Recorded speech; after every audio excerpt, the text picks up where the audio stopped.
Hai, halo kawan. Pada kesempatan kali ini, kita akan mendiskusikan tentang teori penuaan.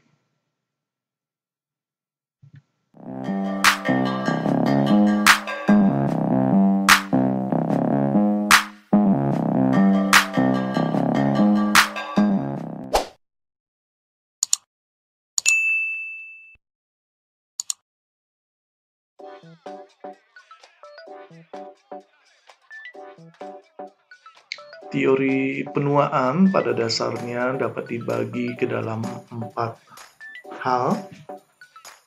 teori. Yang pertama, teori yang berada di seputar biologi. Yang kedua, teori sosial. Yang ketiga, teori menyangkut psikologi. Yang keempat, teori yang menyangkut moral dan spiritual.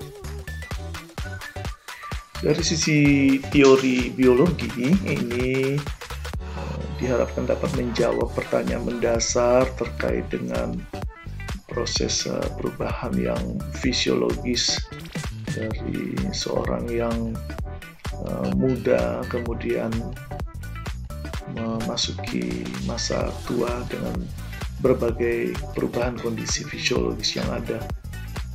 Lalu kalau yang teori sosial ini menyangkut pelaksanaan peran-peran maupun hubungan lansia dengan lingkungannya. Secara psikologis adalah bagaimana individu dalam hal ini lansia berespon atas tugas kehidupan yang harus dijalani, dan tentu saja ini juga ada hubungannya dengan teori ataupun perubahan secara biologi dan sosiologi atau sosial. Teori moral atau spiritual lebih kepada upaya memeriksa bagaimana seseorang mencari penjelasan dan memvalidasi eksistensinya, sehingga dengan pada usia lanjut itu tiba pada usia yang lanjut.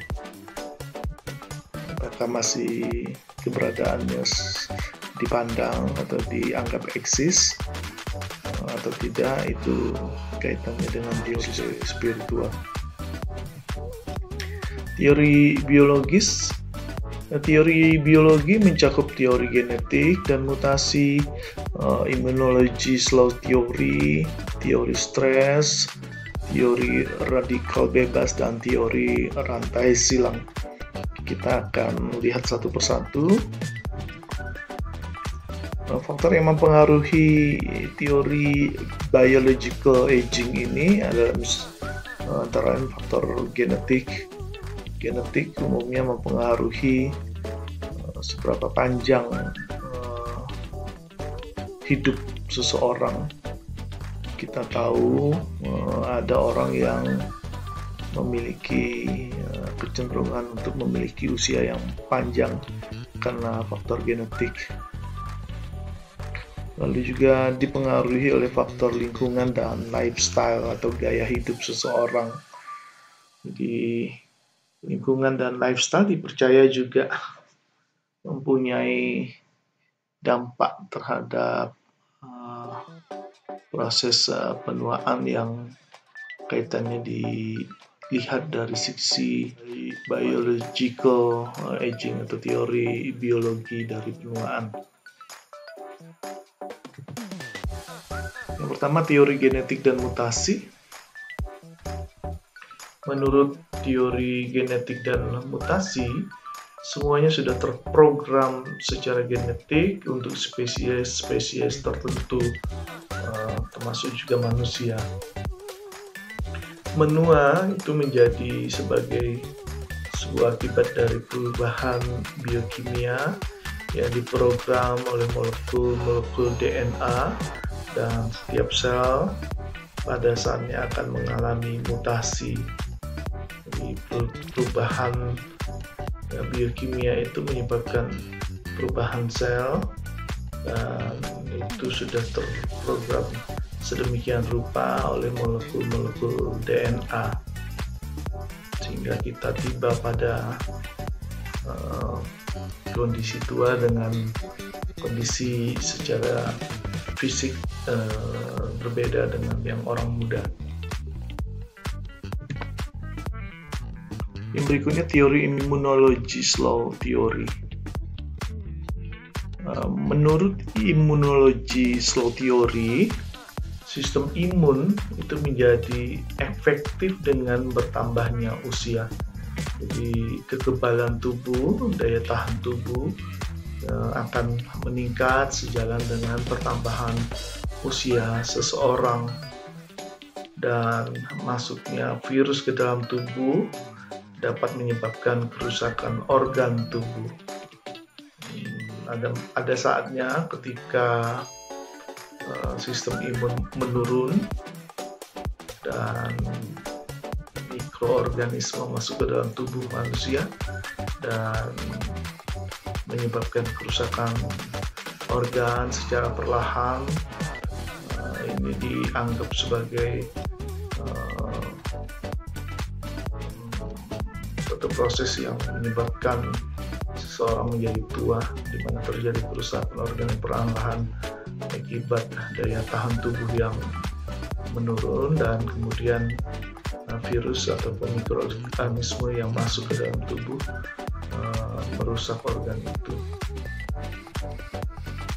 Karena itu organ pada lanjut usia tentu tidak sebaik organ pada orang-orang yang muda. Lalu yang berikutnya teori stres. Teori stres mengungkapkan menua terjadi akibat hilangnya sel-sel yang biasa digunakan tubuh. Regenerasi jaringan tidak dapat mempertahankan kestabilan lingkungan internal. Kelebihan usaha dan stres yang menyebabkan sel-sel tubuh lelah akibat terpakai. Jadi stresor secara fisik itu menyebabkan gangguan dalam hal regenerasi jaringan. Karenanya lebih banyak sel-sel yang rusak daripada kemudian sel-sel yang bertahan untuk ataupun tumbuh untuk mempertahankan jaringan. Akibat begitu hebatnya stres secara fisik. Yang berikutnya teori radikal bebas. Radikal bebas dapat terbentuk di alam bebas. Tidak stabilnya radikal bebas yang merupakan kelompok atom mengakibatkan oksidasi oksigen bahan-bahan organik seperti karbohidrat dan protein. Radikal ini menyebabkan sel-sel tidak dapat melakukan regenerasi. Jadi ketika tubuh, di mana sel-sel yang ada pada tubuh tidak dapat berregenerasi, timbullah proses menua dari tubuh itu. Regenerasi adalah proses pembentukan generasi baru dari sel-sel. Berikutnya teori rantai silang. Pada teori rantai silang diungkapkan bahwa reaksi kimia sel-sel yang tua menyebabkan ikatan yang kuat, khususnya jaringan kolagen atau jaringan ikat. Ikatan ini menyebabkan kurangnya elastisitas kekacauan dan hilangnya fungsi sel. Jadi ikatan ini menyebabkan kurang elastis atau elastisitasnya mengalami kekacauan dan hilangnya fungsi sel. Ini menerangkan tentang teori rantai silang yang kemudian berdampak pada proses penuaan. Setelah teori biologi, kita masuk ke teori psikologi. Perubahan psikologis yang terjadi dapat dihubungkan pula dengan keakuratan mental dan keadaan fungsional yang efektif. Adanya penurunan dan intelektualitas yang meliputi persepsi, kemampuan kognitif, memori, dan belajar pada usia lanjut menyebabkan mereka sulit untuk dipahami dan berinteraksi. Persepsi merupakan kemampuan interpretasi atas respon-respon atau stimulus dari lingkungan. Dengan adanya penurunan fungsi sistem sensorik, maka akan terjadi pula penurunan kemampuan untuk menerima, memproses, dan merespon stimulus, sehingga terkadang akan muncul aksi atau reaksi yang berbeda dari stimulus yang ada. Ini menurunnya kemampuan ini menandai proses penuaan. Secara psikologis dapat dikelompokkan menjadi 4, yaitu Maslow hierarchy of human needs, terus Jung's theory of individualism, ketiga Erikson's 8 stages of life, keempat selective optimization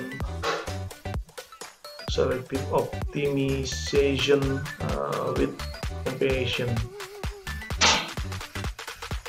Selective optimization with compensation.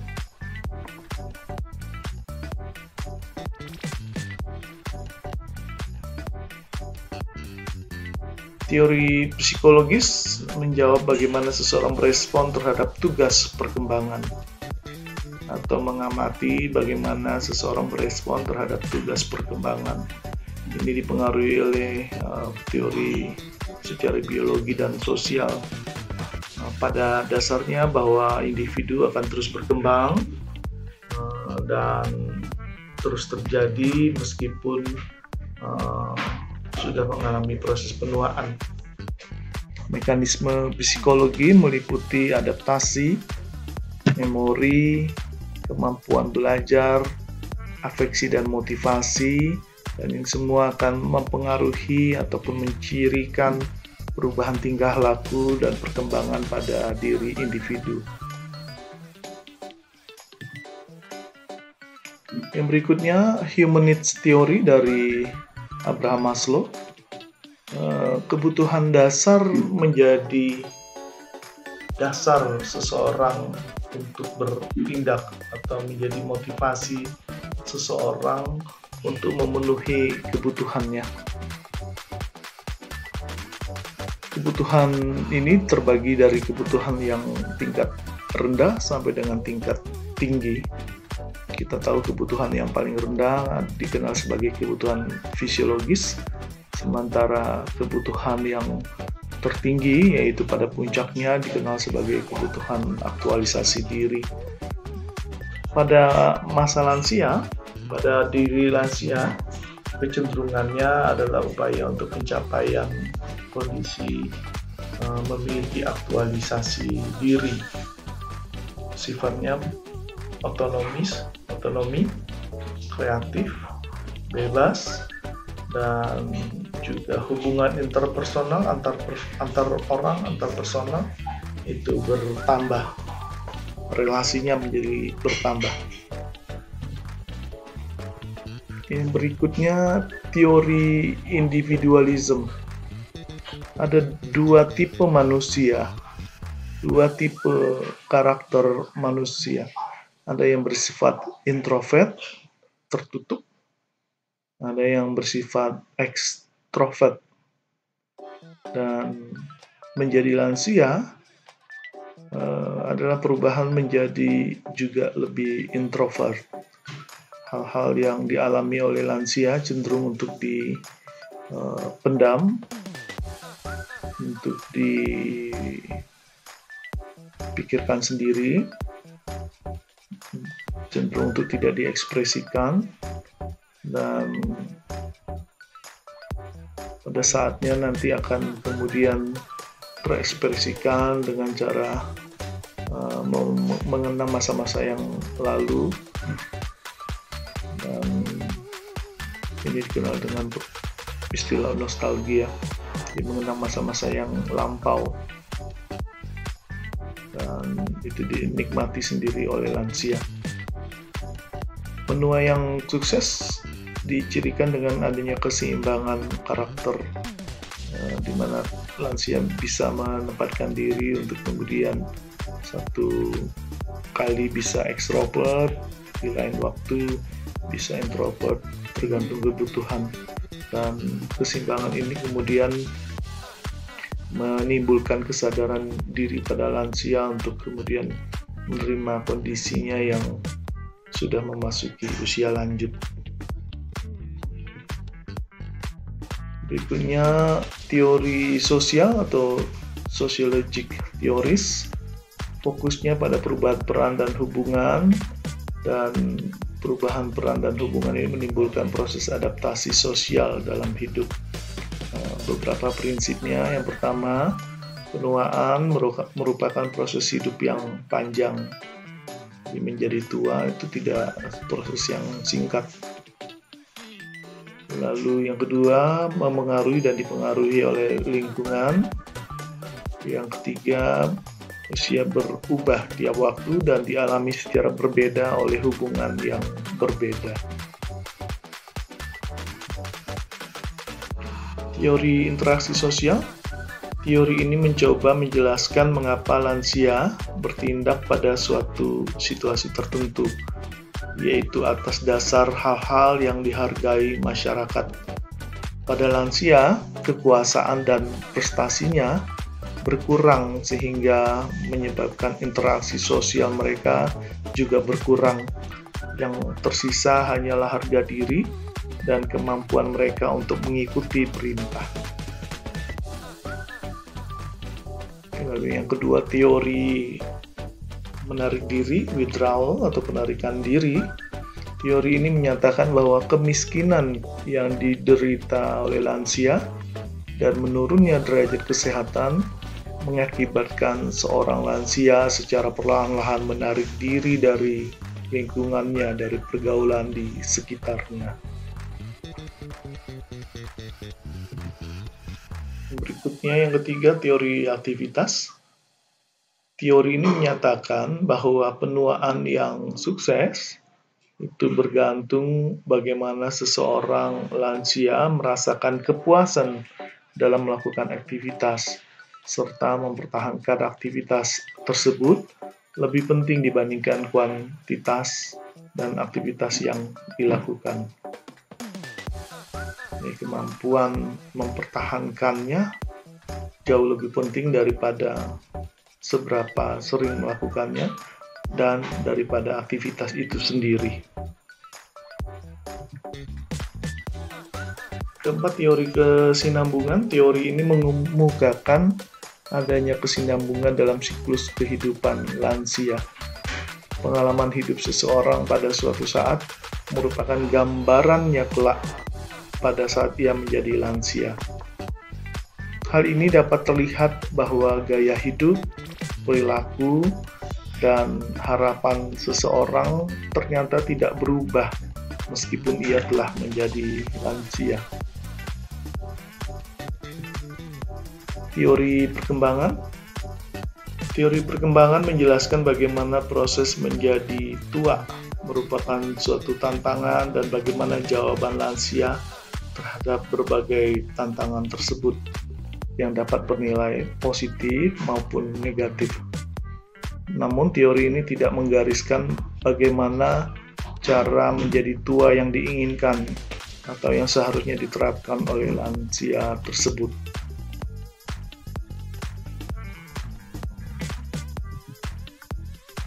Keenam, teori stratifikasi usia.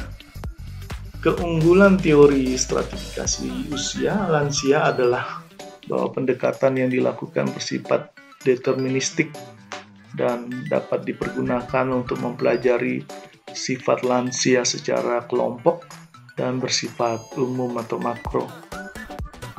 Setiap kelompok dapat ditinjau dari sudut pandang demografi dan keterkaitannya dengan kelompok usia lainnya.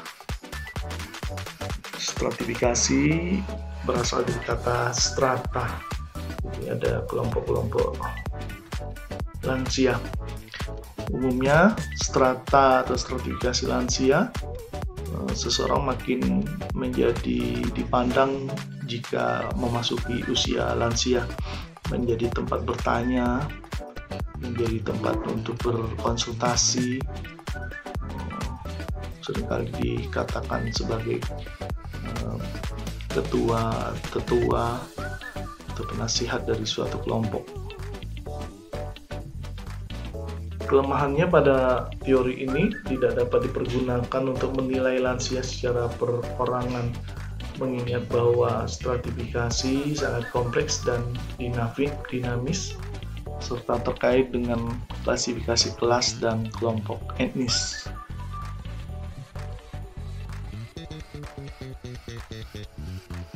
Teori berikutnya yang menyangkut teori moral dan spiritual. Apa itu spiritualitas?